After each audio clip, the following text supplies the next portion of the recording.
Hello everyone. I am the Midnight Storyteller and I am here to help you today. I know you use this video to fall asleep. So before that, like the video and subscribe to the channel. Also, where are you from and what time are you watching now? Get comfortable and relax. I'm home alone. But something keeps moving around. I never thought I'd say this out loud, but I think something is living in my house. Something I can't see, but I know, I feel, it's there. It started about 2 weeks ago. I had just moved into this old 2-story house on the edge of town. It's the kind of place you'd call cozy during the day but creepy at night. Hardwood floors, drafty windows, and that old wood smell that always lingers in the corners of every room. I moved in alone. I wanted solitude. I thought it would help me focus, get away from the chaos of the city, from people, from everything. The first few nights were quiet. I'd cook dinner, watch a movie, maybe sip some tea, and fall asleep on the couch. It was peaceful, until it wasn't. One night, as I was half asleep, stretched out on the sofa, I felt the cushion beside me sink, as if someone sat down. You know that exact pressure? That small shift in weight that your body instinctively recognizes? I felt that. Except, no one was there. I froze. My heart stalled in my chest. I opened my eyes slowly, expecting to see something, anything, but the room was empty. Just the blue glow of the TV flickering against the far wall. I sat up, turned on the lamp. Silence. I told myself it was nothing. Maybe I shifted in my sleep, maybe I imagined it. I wanted to believe that. But the next night, things escalated. I was in the kitchen making pasta, and my cat, Ozzy, was sitting on the counter watching me. Out of nowhere, the glass cabinet door behind me swung open, hard. It smacked against the adjacent cupboard so loud I dropped the knife in my hand. Ozzy bolted out of the room, his tail puffed up like a bottle brush. I turned around, my skin crawling. The cabinet door was wide open. Everything inside was untouched. No breeze, no open windows. The house was still. Too still. That night, I didn't sleep.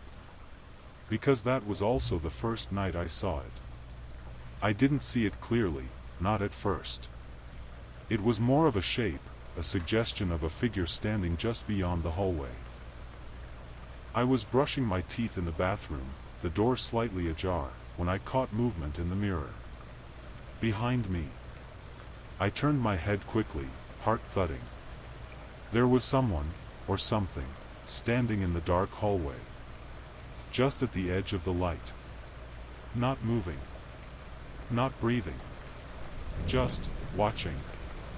It was tall, its form slightly hunched. I couldn't make out a face. There was no face, only blackness where features should be. I blinked, and it was gone. Like it had never been there at all. But I know what I saw. I didn't sleep that night. I kept the hallway lights on, and every light in my room too. Ozzy stayed under the bed, which wasn't like him at all. He usually curled up on my pillow, purring into my ear. But not that night. That night, he wouldn't come near me. The next morning, I tried to tell myself I was exhausted. That it was sleep paralysis. A trick of the eye. I even Googled phantom hallucinations and paranormal dreams during stress. I needed answers. But all I found were stories eerily similar to mine. People living alone, seeing things, feeling watched. And in those stories, it never ended well. Still, I tried to move on. I started playing music around the house, keeping things upbeat, trying to drown out the silence. But silence has a way of finding you in places music can't reach. 3 nights later, I woke up at exactly 3:12 a.m. My bedroom was freezing. Ice cold. I could see my breath in the air, and the window was shut tight. I sat up, confused, and that's when I heard it. A creak from the hallway. Then another. Slow, deliberate footsteps. Coming toward my door. I held my breath, listening. The sound was unmistakable, wooden floorboards shifting under weight, one slow step at a time. I wanted to believe it was Ozzy, but I knew it wasn't. These footsteps were heavy. Intentional. They stopped right outside my door. The silence that followed was worse. It was so complete, I could hear my own pulse in my ears. I stared at the door, barely able to breathe, waiting for something, anything, to happen. But it just stood there. I couldn't see it, but I felt it. Like a pressure in the room, like static electricity crawling across my skin. Then the doorknob moved. Not much. Just a subtle, gentle twist. As if testing it. My heart shot into my throat. I reached for the lamp on my nightstand and turned it on. Nothing happened. No light. I tried again. Dead. The power was out. I wanted to scream, but my voice wouldn't come. I grabbed my phone for light. It was completely drained. I always charge it overnight. I had plugged it in before bed. But it was dead, just like the lamp. That's when I heard the whisper. It came from inside the room. Right next to my bed. A low, breathy murmur I couldn't understand. Like a voice trying to speak through water. I turned slowly, dreading what I might see. Nothing was there. But the room felt wrong, like it was full. Like I was no longer alone. I shot out of bed and ran to the hallway. The light switch didn't work.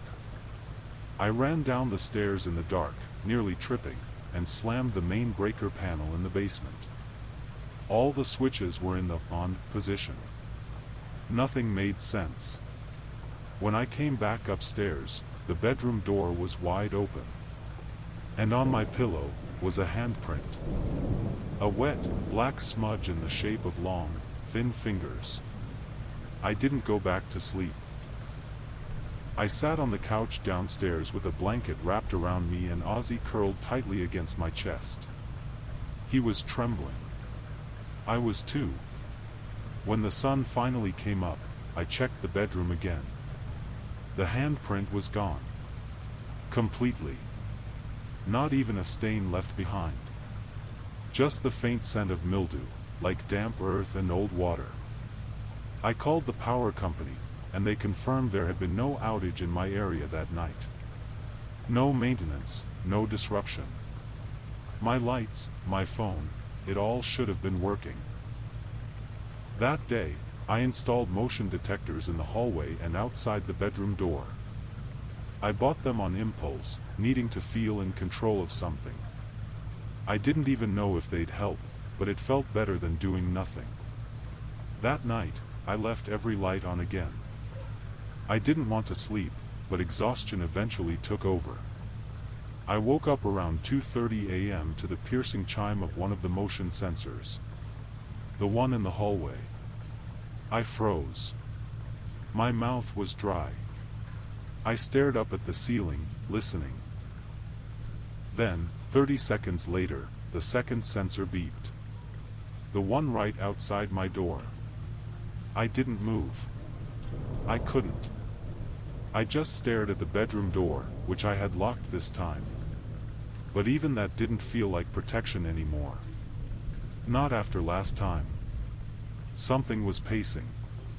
I could hear the boards creaking again, soft, slow, back and forth, as if it were waiting. Or watching. I don't know how long I laid there like that. An hour? Maybe more. Eventually, the beeping stopped. The footsteps faded. I fell asleep from sheer exhaustion. When I woke up at dawn, the door was still locked. But the motion sensor, brand new, factory sealed just the day before, had been smashed into pieces. Not from a fall. It had been crushed.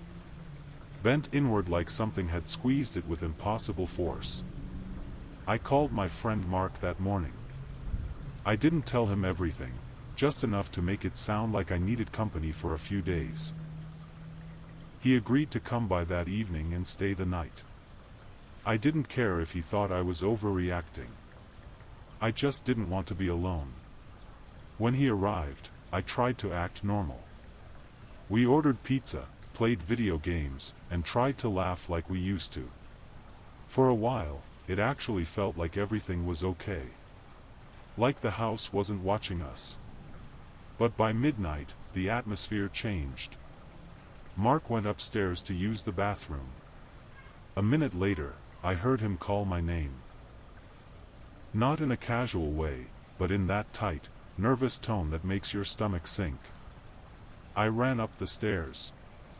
He was standing in the hallway, pale, eyes locked on the end of the corridor. "Did you see that?" he asked. "See what?"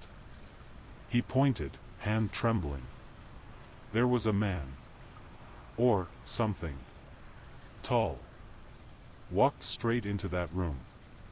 He gestured to the guest bedroom, the one I never used. The door was closed. "I thought it was you," he said, "but then I heard you downstairs." I opened the door. The room was empty. But it smelled, like rotting leaves, damp wood, and something sour, almost like meat left out in the sun. Mark covered his mouth. "Dude, what is that?" I didn't have an answer. We left the room and closed the door tight. I noticed his hand was shaking as he turned the lock. Back downstairs, I tried to explain more. About the whispering, the handprint, the power going out. He listened in silence. Then he looked me dead in the eye and said, "You need to leave this house." But I couldn't. I didn't know where else to go.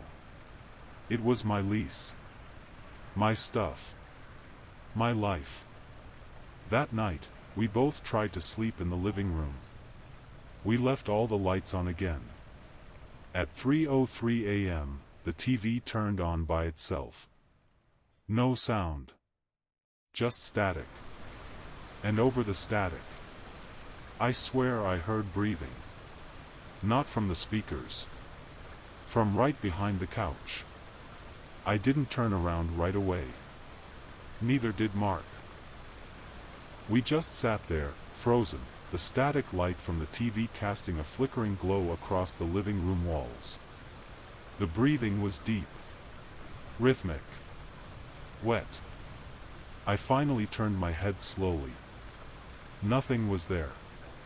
But the air felt thick, like walking into a room filled with steam, only it was ice cold. I stood up, and the floor creaked behind me. Right where the sound had been. Mark stood too, his voice low. "We need to leave. Right now." We grabbed our shoes and bolted out the front door. It was nearly 4 a.m. We drove around for a while, aimlessly, until the sky started to brighten. We didn't even talk. When we came back after sunrise, the front door was wide open. Neither of us remembered leaving it like that. I walked inside first. Nothing looked out of place, until we got to the guest room, the one Mark had seen the figure enter the night before. The door was still locked. But the lock was on the outside now. Like the room was meant to keep something in. We stood there in silence for what felt like forever. "I didn't install that," I said. "I know you didn't," Mark replied. "We didn't open it. We couldn't." Mark left later that morning. He didn't say much, just told me I should seriously think about moving. And I wanted to, I really did. But that night, I stayed. Something in me didn't want to run. Maybe it was pride. Maybe it was fear disguised as defiance. I locked my bedroom door, left the lights on, and lay down. At 3:12 a.m. I woke up again. This time, I didn't hear footsteps. This time, something was already in the room. I couldn't see it, but I knew it was watching me from the corner. And it wasn't alone. I didn't move. I didn't blink. I just stared into the far corner of my room, where the shadows were darker than they should have been. I couldn't see it directly, only the shape it made. Like the absence of light itself. My body was stiff, every instinct screaming to run, to scream, to do something. But I couldn't. It was like being paralyzed in a waking nightmare. And then, it whispered again. Right next to my ear. It wasn't words this time, just a slow, wet inhale. Like something breathing me in. I could feel its presence pushing against the air around me, close enough to touch. The lamp beside my bed flickered once and died. The room went pitch black. That's when the mattress began to sink. As if someone, or something, was climbing onto the bed. I felt the weight pressing down, inch by inch, coming closer. The smell was unbearable. Rot. Mold. Damp soil. I turned my head ever so slightly, heart pounding so loud I was sure it would explode. There was a face. Not fully formed, just hints of it.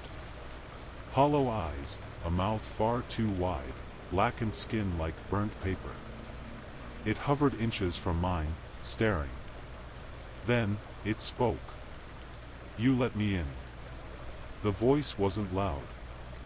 It was calm. Gentle, even. But it broke something inside me. I lunged out of bed, scrambling across the floor, slamming into furniture as I reached for the door. It wouldn't open. The knob turned, but the door was stuck, like something was holding it shut from the other side. I screamed. Punched. Kicked. Finally, it gave way. I fell into the hallway and crawled to the stairs, barely able to breathe. Ozzy was nowhere to be found. I didn't stop. I ran out the front door and into the street, barefoot and shaking, as the house stood silent behind me. Watching. Waiting. I didn't go back inside that night. I sat in my car until the sun came up, engine running, doors locked. My hands trembled on the steering wheel the whole time. I watched the windows of the house, half expecting to see a face peering out from the dark. But nothing moved. Nothing showed itself. That made it worse. When the morning light finally cut through the clouds, I forced myself back inside. I couldn't just leave everything behind, not yet. I had to check on Ozzy. I called his name again and again. No answer. I searched every room, every closet. Nothing. Until I reached the attic door. It was slightly open. I never go up there. I stood frozen, staring at the opening like it might blink. Then I heard a faint meow. From the attic. I didn't want to go up, but I had to. I pulled the string. The ladder creaked down, and I climbed slowly, each step feeling like a countdown. The attic was dark, except for a small beam of morning light breaking through a cracked vent. Dust floated in the air like ash. Ozzy? I whispered. Another meow. Closer this time. I turned and saw him, crouched in the far corner, eyes wide, pupils dilated. He wasn't moving. Just staring at the opposite wall. I followed his gaze. There were scratch marks. Long, deep gouges etched into the wooden boards, from the inside. They didn't look like animal scratches. They looked deliberate. Like writing. Symbols I didn't recognize.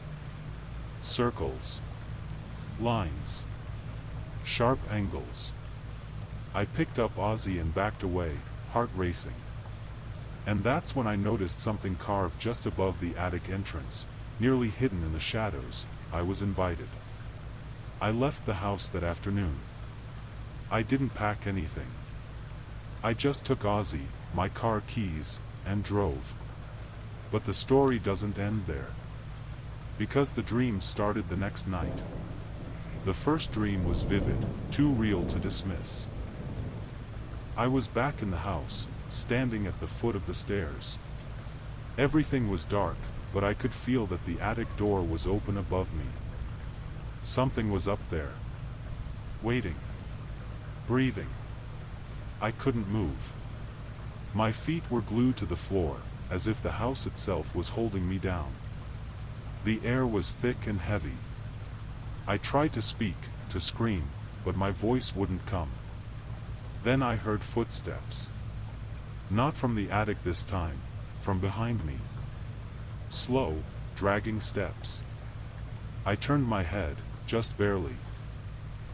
There it was. That figure. That same warped, blackened face I'd seen in my room.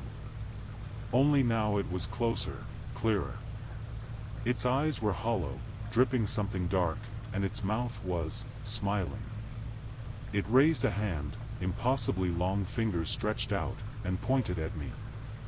"You brought me out," it whispered. "And now I know you." I woke up gasping for air, heart hammering like I'd run for miles. Ozzy was sitting at the edge of the bed, staring at me. His fur was standing on end. He hissed. Something he almost never does. And then, as I sat up, I noticed it. On the wall, above the bed, written in ash, were the same symbols from the attic. Faint. Smudged. But there. I hadn't brought anything from the house. I made sure of it. I'd left my clothes, my books, even my toothbrush. I didn't want any trace of that place. But something came anyway. I checked every inch of the small apartment I was renting. I tore through drawers, closets, under the bed. Nothing.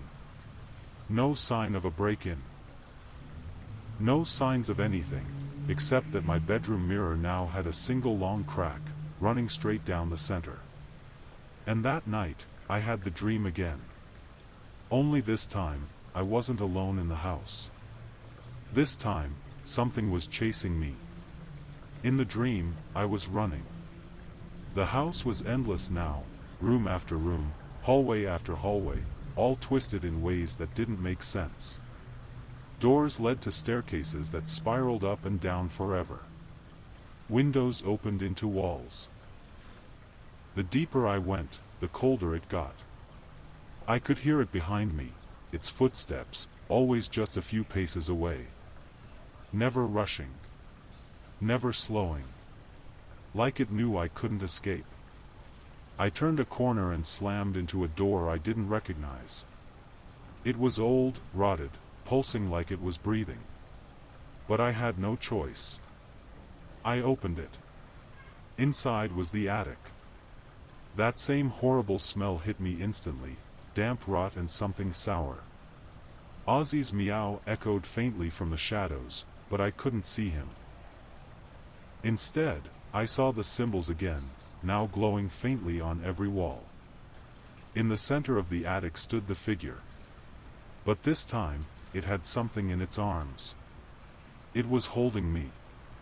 Another version of me, limp, lifeless, eyes open wide in terror. The figure looked up, its mouth stretching open far too wide. "You left your body," it whispered. "So I borrowed it." Then it stepped forward. I woke up screaming. For the first few moments, I didn't know where I was. Everything felt off. My hands didn't feel like my own. My reflection in the mirror looked slightly wrong. Like my eyes were deeper. My skin, paler. Ozzy refused to come near me all day. And that was the moment I realized something terrifying. I hadn't escaped the house.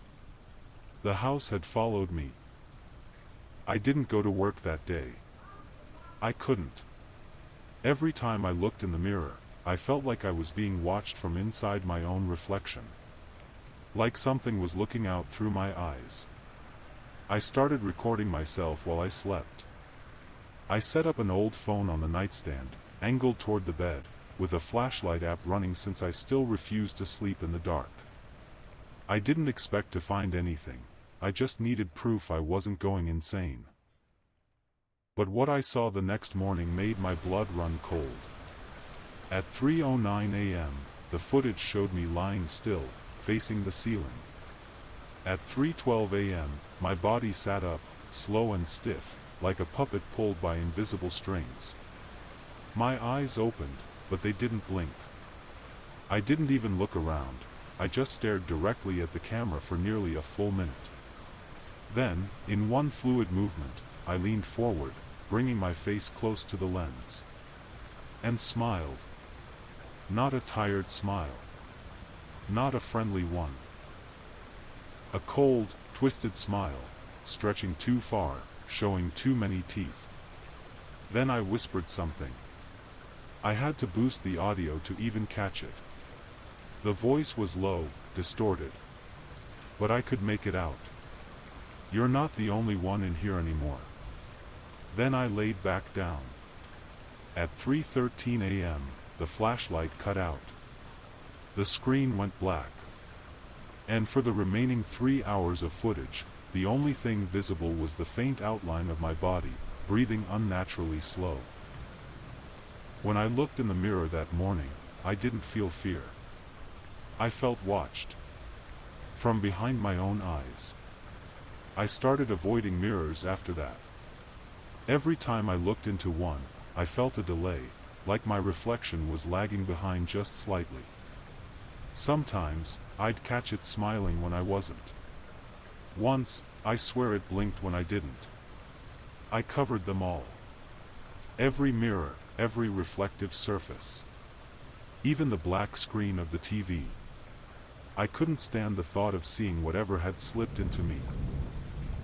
Or worse, what was becoming me. But the dreams didn't stop. Every night, it was the same, the house. The attic. The figure. And now, always, that second version of me, watching from the shadows. Sometimes it moved like me. Sometimes it didn't. Sometimes, it watched me sleep. One night, I woke to find my phone on the floor, recording again. I hadn't set it to record. I hadn't even touched it since the last time. The screen was cracked. The video was short, only 13 seconds long. It was upside down. But I could see myself. Standing in the hallway. Just standing. Completely still. Facing the camera. And behind me, the attic door. Wide open. I haven't been in that house for over a week. I left everything. I've been sleeping at cheap motels, hopping from town to town, thinking maybe I could outrun it. But this morning, I woke up to find something under the motel pillow. A small piece of wood. Splintered. Dirty. With one of those strange symbols carved into it. Exactly like the ones from the attic. No one has been in my room. The door was locked. The windows shut. But something still found me. It's not the house anymore. It's me. I don't know how much longer I can go on like this. Every night it finds me. No matter where I sleep, no matter how far I drive, it shows up. In my dreams, in the shadows, in the silence between seconds. I've stopped sleeping more than a few hours at a time. My body's exhausted, but my mind won't shut down. There's always that crawling feeling at the back of my neck, like something is leaning over me. Watching. Waiting. 2 nights ago, I checked into a roadside inn just outside a small town, middle of nowhere. I asked for a room with no windows. The manager looked at me strangely, but he gave me one in the basement level. It didn't matter. At 3:12 a.m., I woke to the sound of footsteps. Not in the hallway. Inside the room. I didn't move. I didn't even open my eyes at first. Just listened. The floor creaked once. Then again. Then, breathing, low and shallow, coming from the foot of the bed. I opened my eyes just enough to see the faint silhouette of a figure standing there. It was me. Same hair. Same posture. But the face, it was off. Wrong. Like someone had worn it too long, and the edges didn't quite fit anymore. It tilted its head slowly, then took a step forward. And whispered, "I like being you." I reached for the lamp beside the bed. Click. Nothing. Click. Still nothing. By the third click, the figure was gone. But on the mirror above the dresser, written in some dark, oily substance, were the words, "Don't fight it." That was last night. Today, I feel different. When I speak, I hear an echo in my own head, like someone's answering silently behind my thoughts.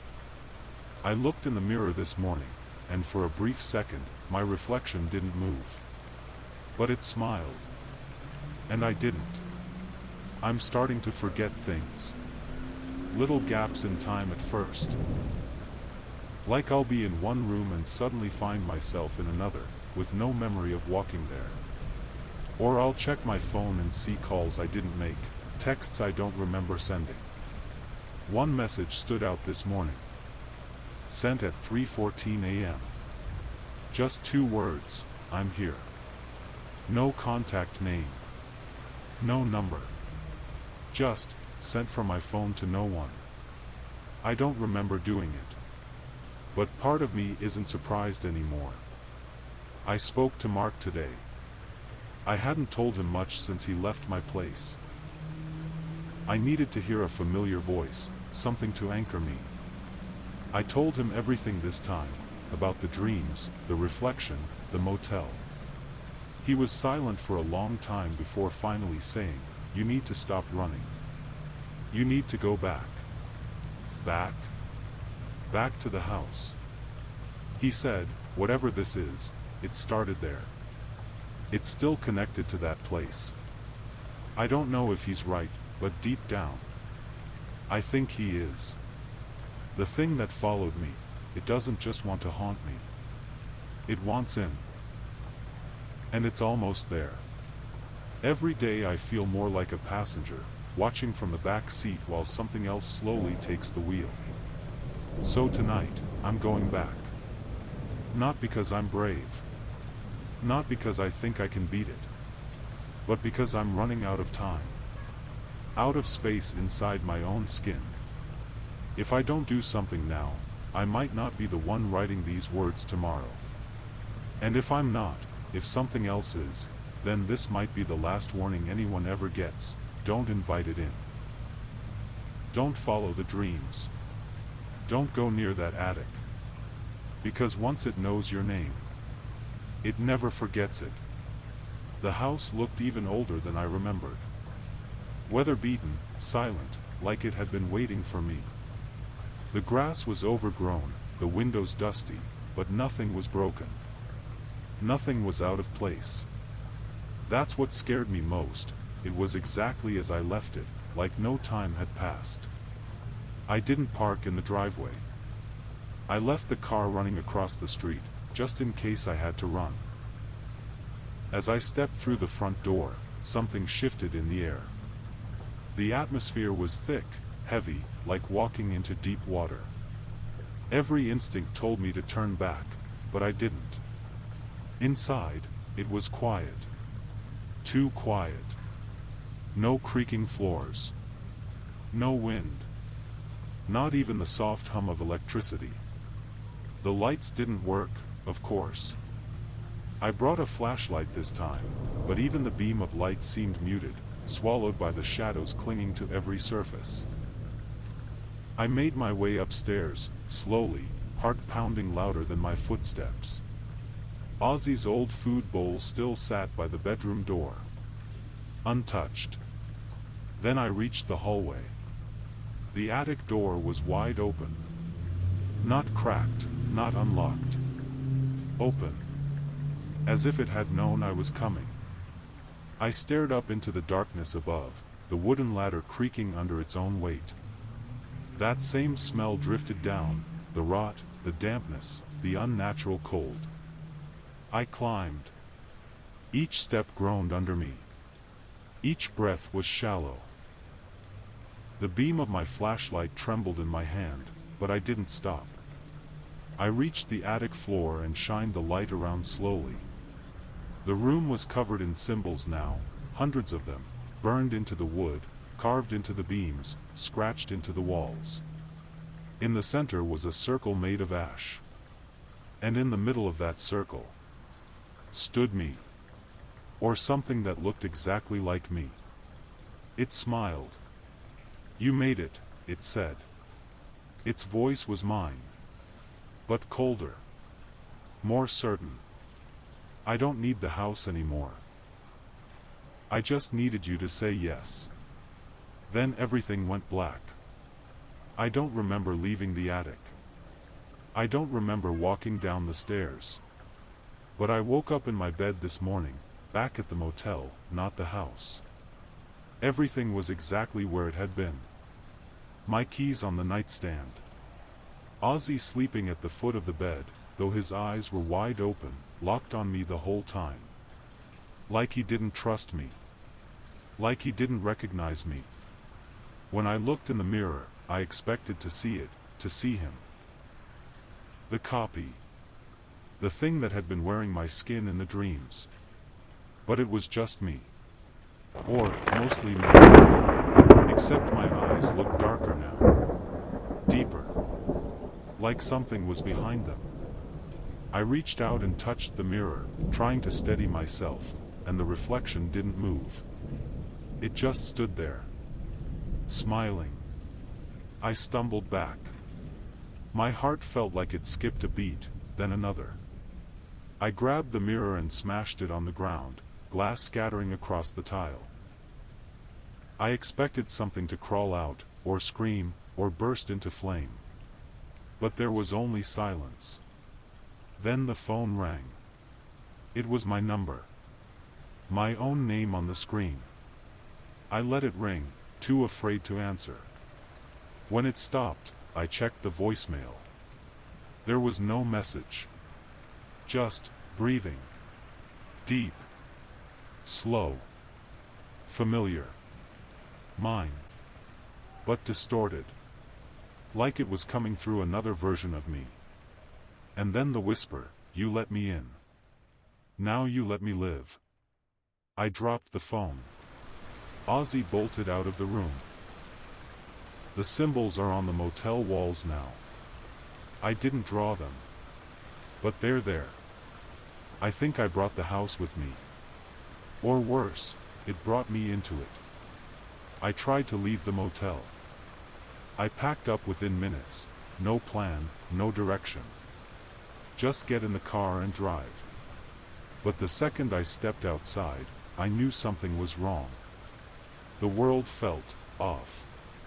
The sky was the same dull gray it had been since morning, but nothing moved. No wind. No cars. No sounds at all. Even the birds were silent. I walked to my car and stopped cold. Every window was fogged. From the inside. I opened the driver's door slowly, heart in my throat. Inside, etched into the condensation on the windshield, were the words, "You're already home." I slammed the door and turned around, and the motel was gone. In its place was the house. My house. Somehow, impossibly, I was standing back on my old porch. I didn't walk here. I didn't drive. But there it was, unmistakable. Same rotting steps. Same cracked windows. The attic door visible through the upstairs hallway window. It had pulled me back. Or maybe I'd never left. My heart pounded as I backed away, turning around, ready to run, but everything was gone. No road. No trees. Just blackness in every direction. Like the house existed in its own pocket of space now. A prison stitched together by memories and nightmares. I turned back toward the door. It was open. And standing inside was that thing wearing my face. It lifted its hand and beckoned. Not like a threat. Like an invitation. Like it was time. I don't remember walking inside. But I was there, standing in the entryway of the house, the door shutting behind me on its own with a deep, final click. The sound echoed like a coffin being sealed. The figure, me but not me, was standing at the bottom of the stairs. It smiled again, that too wide grin, the skin around its mouth cracking like old paint. I felt a pressure behind my eyes, a buzzing deep in my ears. The walls were pulsing, breathing in slow, heavy rhythm. "You're ready now," it said. "You've been wearing this too long." It turned and walked toward the attic stairs. And I followed. Each step I took felt heavier, as if the house was pulling me down even as I climbed upward. The air grew colder, thicker. My head throbbed. My fingers tingled. I thought I was going to pass out. When I reached the attic, it was waiting for me. The symbols on the walls were glowing faintly now, like coals just beneath the surface. The floor was covered in ash, but no fire had ever burned here. The figure stood in the center of the circle, arms outstretched. "This is where it began," it said. "This is where it ends." I tried to move, to speak, but my body wouldn't respond.